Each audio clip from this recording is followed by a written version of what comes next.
See what you're doing with that when you're saying you want to be gladdened, you're actually saying, child inside, you're not good enough yet. You need to have joy. You're a piece of crap right now. And there's the child, oh, I don't feel the joy. I don't feel the joy. All right. Well, with that kind of dialogue language going on, of course, we're not going to feel it. So good to see you again, Julian. And you had reported that you had been doing a bit of an online course. That's right. Yeah, I did. And that you got some questions about that. And you also mentioned something about that gladdening the mind was work to do that you resisting doing. Yeah, Or how did you phrase it? that it felt forceful, and I had trouble with that. And sometimes it seemed like I was curious as to whether gladdening the mind is more of a letting go or more of a fostering the good emotions. Because Okay. when I've tried to take the fostering or forcing the good emotions, sometimes it's been a little bit difficult for me. All right. We can start off with the overall point that it's a matter of attitude. Now, let's get into it a little bit. How can we develop right attitude? How can we develop Samma Sankappa? The question has to do with basically letting go of the Sila Bhatta Paramasa, that we are attached to rites, rules, rituals, and ways of doing things. And we do that for our whole lives, that we'll hear something that we think is a good idea or is a rule to be followed. And so then we'll make it a rule in our own mind. We'll pick it up and then we'll play the old tapes. Okay, we continue to do that our whole lives. And that the practice of anapanasati means that we have to make a slight change to that.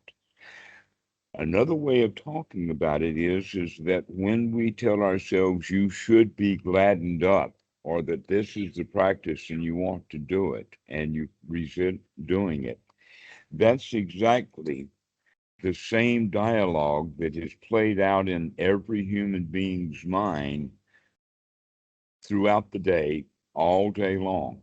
And that is a dialogue between the parent and the child. You see, basically, when you're talking about gladdening the mind, it's something that you should do. And then any things that you tell yourself that you should do, there's naturally going to be an internal rebellion against doing what you should do. This is the dialogue between the parent ego state and the child ego state, or what Sigmund Freud calls between the super ego and the id. All right. And the super ego, or this parent ego state, is a set of rites, rules, rituals, laws, would, shoulds, coulds, everything that we've heard from our parents is quite broad. A lot of people think that the parent ego state is kind of tiny.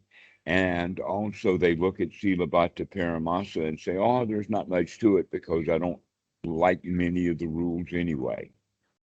But they don't realize that, in fact, that's basically the internal speech or the internal dialogue.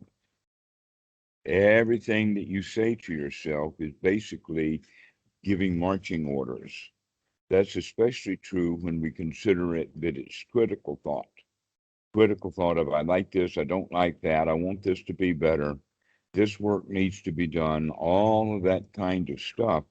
And to now, on top of all of that stuff, marching orders and everything we've told ourselves that we've got to do for so many years, we add now a new one. You must relax, or you must gladden the mind. All right. So here's what I mean about an attitude change is that we've got to see that cutting off this critical thought, including critical thoughts of you must gladden the mind, is basically what we need to do. This is the way of looking at wholesome thoughts versus unwholesome thoughts. Telling yourself you ought to relax, telling yourself you ought to feel good, telling yourself you ought to gladden the mind is just more marching orders. And the child is against marching orders.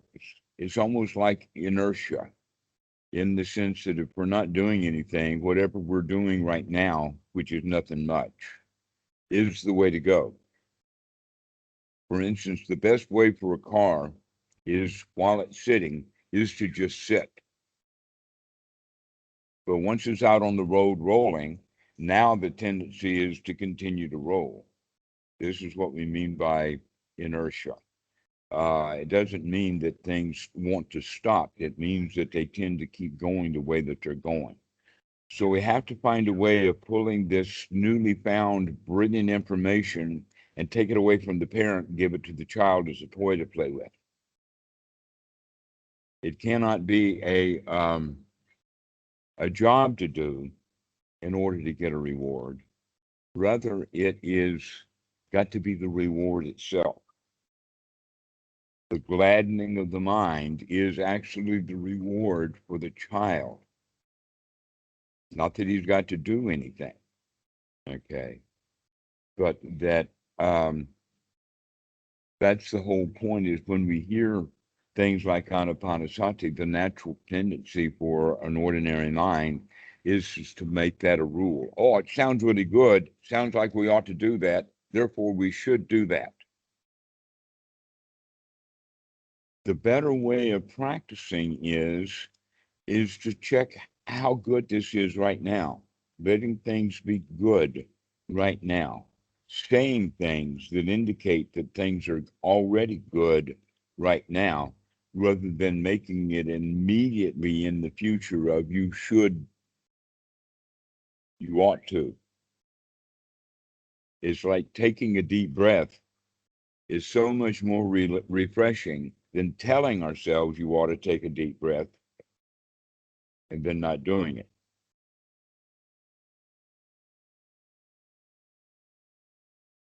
So whatever we can do for getting the motivation going, if that's the word, in fact, that may not be the right word, because motivation means that we've got to move from here to go there in order to do something. That's what they mean by motion or motivate. You got to get up and get going or whatever like that. To where, in fact, this is not motivation like you ought to meditate or you ought to gladden the mind. But rather this is a practice to actually do that in the present moment. Okay, so that means that when you remember, you can just gladden up. You can smile, give yourself a little humor, tell yourself a little joke, like, oh, wow, I've seen this before. Well, I've been resistant to happiness before, when in fact I could have just been happy instead. And so these are the kind of thoughts that you can have to remember that you have to take the practice of meditation out of the critical parent ego state and put it into the position of it being a gift for the child, for the very natural part of you. To give yourself joy, to give yourself pleasure, rather than telling yourself, you ought to have joy, you ought to have pleasure.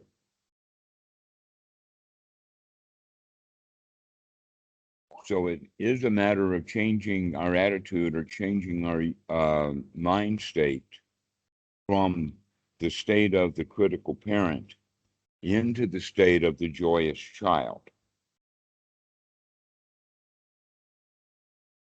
Okay. How can you make that change? One of the ways that you can do it is with a good statement to start off with, well, I don't have to, blah, blah, blah, blah, blah. An example of that is, wow, I don't even have to gladden my mind. Wow, what a relief. Whew. That's a funny one. Well, that's a whole lot better way of doing it than telling yourself, you ought to gladden your mind. No, I don't want to. You ought to gladden your mind. No, I don't want to. Yeah. But that no, I don't want to is almost always expressed as a feeling or an emotion, not in dialogue or not in discursive thinking, but you ought to feel joy, you ought to have gladness. That is discursive thinking. Yeah. I think the friction, the difficulties come from, or at least in my mind, it doesn't feel like it's that I don't want to, but it's that it just seems hard. I go, okay, glad in the mind, sukha, and then it just, the mind's kind of hard to grasp and just force it in a certain direction, you know? Grasp. That's an interesting one. Does this grasping look restful and peaceful? No. How about this? Yes. Okay. So again, it's a mental attitude, the grasping Mm-hmm. after it, like that you should do it or that you need to do it and that you're feeling unfulfilled, almost as if it were attainment that we don't know what to do. And it's basically a 180. It's from out there grasping and to never mind, I don't need that. Everything's all right anyway. I don't even have to gladden my mind. Isn't that a relief? But you see, I don't even have to gladden my mind that what a relief. That's a statement of gladdening the mind. You ought to gladden the mind is not. That's a critical thought. And now I know that this is kind of subtle, but you can tell that it really does change the way that you practice from an actual practice that gains value, and it takes us back into the world that we've been living in all along anyway, which is just the the interchange between the parent of going around doing what you're told to do, said to a child who's reluctant to do it. So we have to talk ourselves into things. All right. This dialogue that we're talking about between the parent and the child, this dialogue is what needs to be seen and recognizing that it comes up. It's a nature too. Sometimes it's there, sometimes it's not. And it arises and then it passes away. And part of your job is to watch that whole thing pass away. Once you see it, you're basically saying goodbye to this dialogue between the parent and the child. If you ought to do this and you ought to do that. And then that goodbye kiss is what a relief to see that dialogue go. And we can think of then of nurturing thoughts. The way that a mother nurtures a baby, a tender infant, and the mother does not have any expectations. The mother of a tender infant doesn't come into that tender infant and says, you ought to gladden your mind. What does she do instead? Goo goo gaga, goo goo gaga. Okay, so we need to get into that child ego state, just like the mom will get into the child ego state and do goo goo gaga and comes out of that parent ego state in the sense that you ought to buck up, baby. You ought to cheer up, because babies are not going to cheer up when they're told to cheer up. Infants of even the child ego state of the adult doesn't cheer up because he's told to cheer up. All right, so changing that frame of reference of you ought to do it like this and bringing it into nurturing really wholesome thoughts is what the practice is. And what that means now is the relinquishment or the letting go is of the critical thinking, because those are the unwholesome thoughts.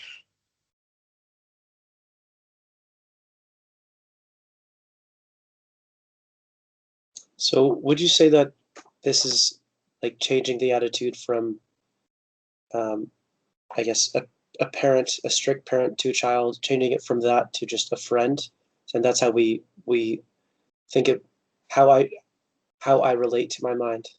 Yes, precisely. Okay. That's a really excellent word to use. I haven't used it yet, but I was going to, and that is to be make friends with ourselves.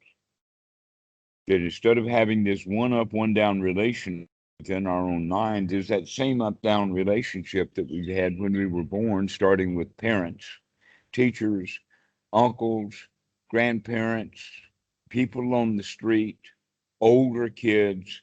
And so we get in the habit of establishing one up, one down relationships.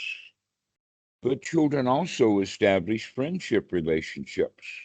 When kids are playing with kids their own age, and we have a lot of kids here, during COVID, the schools are out, but we've got neighbor kids, and also uh, a mom brings her two kids over to play with the kids that are here too. So sometimes we have 3 or 4 kids in the house, and you can hear them yelling and laughing and screaming, and not one of them is telling the other one, "You ought to go do something." Not one of them is telling you. They're playing together. Okay, so they're friends, and in friends, it's not a matter of one up and one down, or one up and one down, or equal. It's a matter that when you're friends, you're not making any comparisons. So that's one of the ways of we looking at the correct practice of anapanasati is also to relinquish trying to get anything out of anapanasati, because that Okay. wanting something out of it is coming out of that parent ego state, that the child is there just to enjoy what we do have. And so basically, we can say what a relief it is to be out of that hindering critical mind, that restless mind, that mind that has grasping and clinging and liking and not liking and jobs to do and all of that world, that Byrne has called the superego. This is what the Buddha refers to in several regards. One of them is hindrances. And another one, he talks about it in the sense of relinquishing all the rules that we've given ourselves. Because when we're rule following, we're not feeling good. And so all of these rules of the Silabbata Paramasa itself not only is a fetter in one's life over a long period of time, but it is also the hindrance that keeps popping up in the moment. That it manifests itself over a long period of time, but it only manifests itself in this present moment. Okay? And so there you are sitting on the floor telling yourself you want to meditate, telling yourself you ought to gladden the mind. Well, that's out of the same critical mindset that you have been doing it much of your whole life, out of that one up, one down position. And get yourself into being really friendly with yourself. Hey, let's make this a toy. This is a game to play. This is not a job to do. We're not expecting any results for the future. We're expecting only the results of enjoying the moment right now.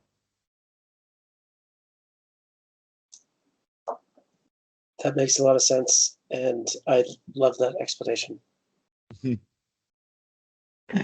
It's very interesting that way, that it's a change of attitude. And And I so, guess that this probably right, goes for other things besides anapanasati too, right? This is probably maybe the right attitude to have with things in life in general, mm-hmm. Yes, that but in not as fact, a rule. But Not as as a a rule, but as a moment of play, a moment of joy. yeah.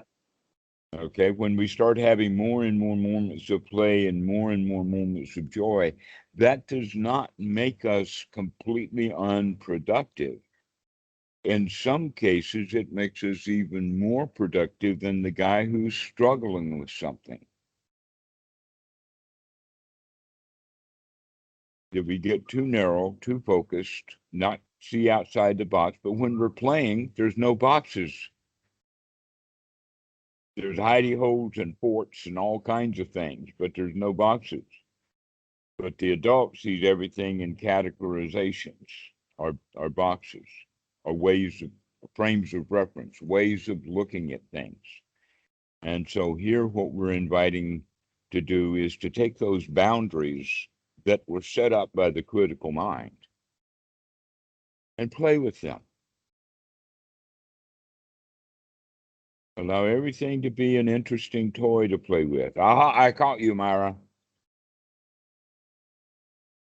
Yes, making friends with oneself, making friends between the parent and the child and the adult. That friendship, in fact, is in fact the whole point of the Eightfold Noble Path. This is very clear when the Buddha starts Sutta number 117, the Great 40, when he says, listen closely, folks. Didn't call them folks, called them bhikkhus. Listen closely, bhikkhus. I will teach you right unification of mind with its supports and results, or supports and features. Now, basically, what supports the the right unification of mind are right view, right sati, right effort, and right attitude. Those are the supports. When we have those skills developed and bring them together, the mind is unified. And then the features of the unified mind is high quality mindset, where the mind will not go and do things that will pull the mind out of that noble space, which means then that one's right speech, right action, and right livelihood are actually the result of correct practice. But the way that it's taught in Buddhism from children, I mean, the first thing that happens in a meditation retreat is run by monks, or what happens at every Buddha day is it throws The last thing I heard you say was on the meditation treat or on the Buddha day. The first thing that happens is okay, the first thing that happens is that they do the ceremonies called the triple gem, taking refuge into the Buddha, and also the precepts. Now, this is done by ordinary people for ordinary people. And the mistake that is made is that they assume that the practice of the triple gem and the practice of Sila is part of the practice. But the reality of it is that if the practice that the Buddha recommends is done correctly, then one's morality or sila is the natural outcome of correct practice, not the cause or not the correct practice. In other words, if your mind is straight, if you don't want anything, then you're unlikely to go take something. If your mind is not straight and you really want something, now you have to have an internal dialogue. Are you going to steal that or not? But if you don't want it, you got no trouble from the beginning. This is why the unification of mind is so important. And you can also see that this unification of mind that we're talking about can be seen also in the sense of the unification of mind between the parent, the adult, and the child, or these three ego states that Byrne has and Freud were able to detect. Is that we are a crowd inside. that we do try to protect things. An example of that is when someone does wrongdoing, their own parent ego state says, you're not supposed to do that. But now that you have done it, we don't want anybody to know that you're doing it, that you've done it, because you're not supposed to do it. Therefore, we hide what we've done, we lie about it, etc. And what that does is that breaks the mind into a disunity. Or another way of saying it, no, it was already broken into disunity. That's why the lie was able to occur. If the mind had been unified, there would have been no reason to try to hide the wrongdoing. Because if the wrongdoing defines dukkha or sets up dukkha, then we want to be finished with that. All right. So if I see that I've had wrongdoing, then I want to repair that wrongdoing. And so we don't try to hide it or cover it up. So these are the kinds of things that we can look at. Now, another point about it is that once the mind becomes unified, let us say often enough, part of the attitude that's changing is the attitude of actually really taking refuge, not doing it as a ceremony, but when we take refuge in the Buddha, the Dhamma, the Sangha, by taking refuge in the Buddha, that means that we've been around enough people who have the ability to clean out their mind. And so you know that you can do it because you can see that other people can do it. Then we have the Dhamma, and that is that we take refuge in the Dhamma because we can see that correct practice of meditation, rather than having a dialogue between the parent and the child, but actually generating joy, we can feel joy. And we begin to recognize that the Dhamma actually works. And because of that, we can take refuge in a system that actually works, as opposed to a ceremony about taking refuge. And then the third one naturally is the Sangha, and that's the one that we're working on, and that is to get enough people together who are practicing correctly so that they can support each other and practice friendship among one another rather than the normal world of just competing. In other words, we can go back and become kids again and have real friends again and just play with our friends rather than becoming adults stuck in competition between our friends. So in that regard, the Sangha now, we begin to take refuge in the fact that my friends and my collection of friends is part of the practice of the Buddha. So we have all three, the Buddha, the Dhamma, the Sangha. Now, this is actually much more available and able to be seen in Asia or in Asian temples than the United States. But the Westerners, for some reason, we don't have that ability to just accept people the way that they are. A lot of Westerners, if they become monks, when they become monks, or sometimes before they become monks, what do they start doing? They start criticizing the monks they see. And then if they join, then they continue to be critical. And that's the whole point about joining the Sangha is that we leave our criticism for other monks at the door. That's the point about being the Sangha is that this is a collection of friends. We're here to mutually support each other, not to compete with each other. And so the Sangha, as part of that triple gem, is where we really take refuge. That we know that we can be friends. And so this is actually a development. This is a change of attitude that comes about through correct practice, not a set of rules. Thou shalt be friendly at the what? And so it's a different kind of way of doing it. It comes not from the super ego, not from mommy telling little Johnny, you've got to go be friends with these people. But rather, Johnny is not even listening to mom because he's busy running and screaming towards his friends with great joy. So this is the way that we look at it is that we bring our mind out of that parent critical ego state into a nurturing ego state so that we can give our child inside absolute permission to be okay right now. See what you're doing with that when you're saying you want to be gladdened, you're actually saying, child inside, you're not good enough yet. You need to have joy. You're a piece of crap right now. And there's the child, oh, I don't feel the joy. I don't feel the joy.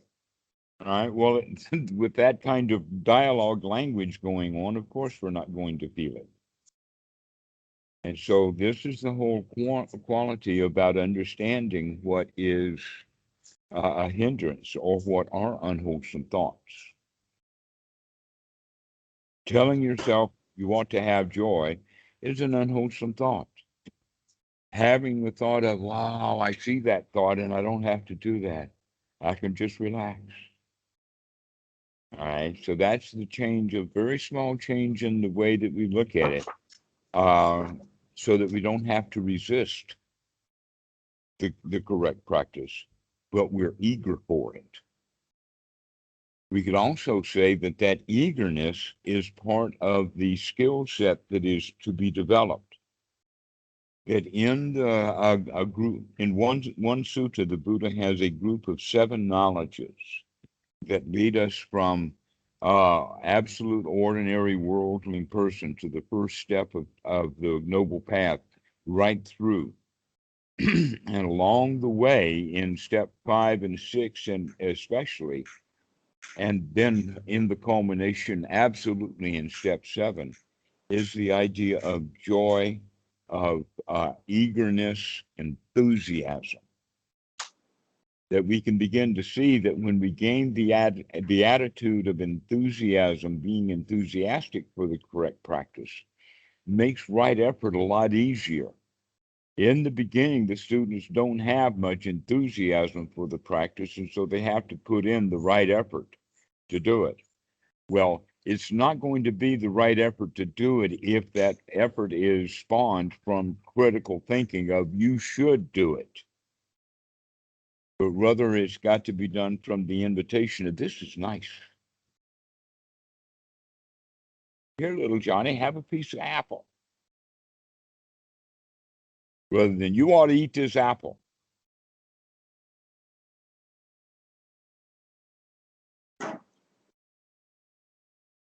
It makes sense. It's quite a shift for me in many respects. Yes, But it is. It is a shift. It's subtle, but it is quite a shift, and it will be the shift from failure into success.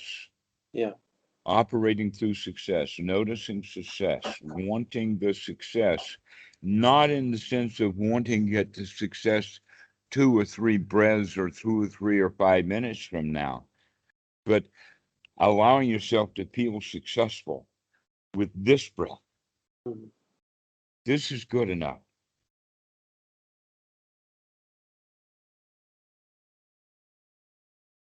So you go and practice that. This is just, we'll stay this talk on just one point and not veer too far away from it, and just stay with it one thing that All right. to get yourself into a state of actually liking it doesn't work by telling yourself you ought to like it, because the child rebels against ought tos. And try a bit of goo goo gaga with yourself. Yeah, Goo Goo Gaga meditation, the classic. Goo goo gaga meditation. Wow, this feels so good. Which sutta is that? I'm just kidding. Actually, it's in the sutras that I'm using, and one would be sutta number 19, where he's talking about the one wholesome thought after another wholesome thought after another wholesome thought. But interesting enough, the Buddha does talk about it in general senses, in the sense of unwholesome thoughts would be thoughts of criticism, thoughts of wanting to get away from, greed and ill will, and also thoughts of harmfulness. But he leaves it in great generalities like that, to where we're getting down to absolutely specific ways of thinking and seeing that that kind of thought right there is unwholesome. And so the students begin to understand more and more clearly about what are wholesome and unwholesome thoughts, because we've got a fairly good definition of it in a broad sense. We just need to start applying it to the individual thought processes that we have.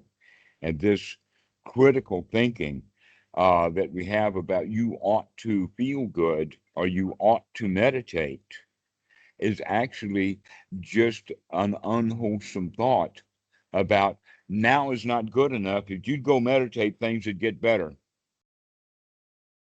And that's uncritical. That's more criticism. A more wholesome thing we're saying is that, hey, man, everything's okay right now. You don't have to meditate. The Zen are actually quite clear with that, in the sense of you're already enlightened. What do you want? Just sit here. You're already enlightened. So getting us out of that wanting state, out of wanting joy, and speaking about wanting it from that critical parent of you ought to feel joy, can be turned around completely by saying it's okay to just relax. Whatever joy that you do feel, whatever gladdening that you do have, allow that to actually work. Yeah, this is good. But the critical mind says, well, it is good, but I want more. Well, now we're practicing wanting more. We've already been excellent at wanting more. What we need to do now instead is practicing of being satisfied with what little bit of satisfaction we do have. Right. Practice satisfaction. Practice, this is good enough. This is fine. No place to go and nothing to do, and everything's just hunky-dory.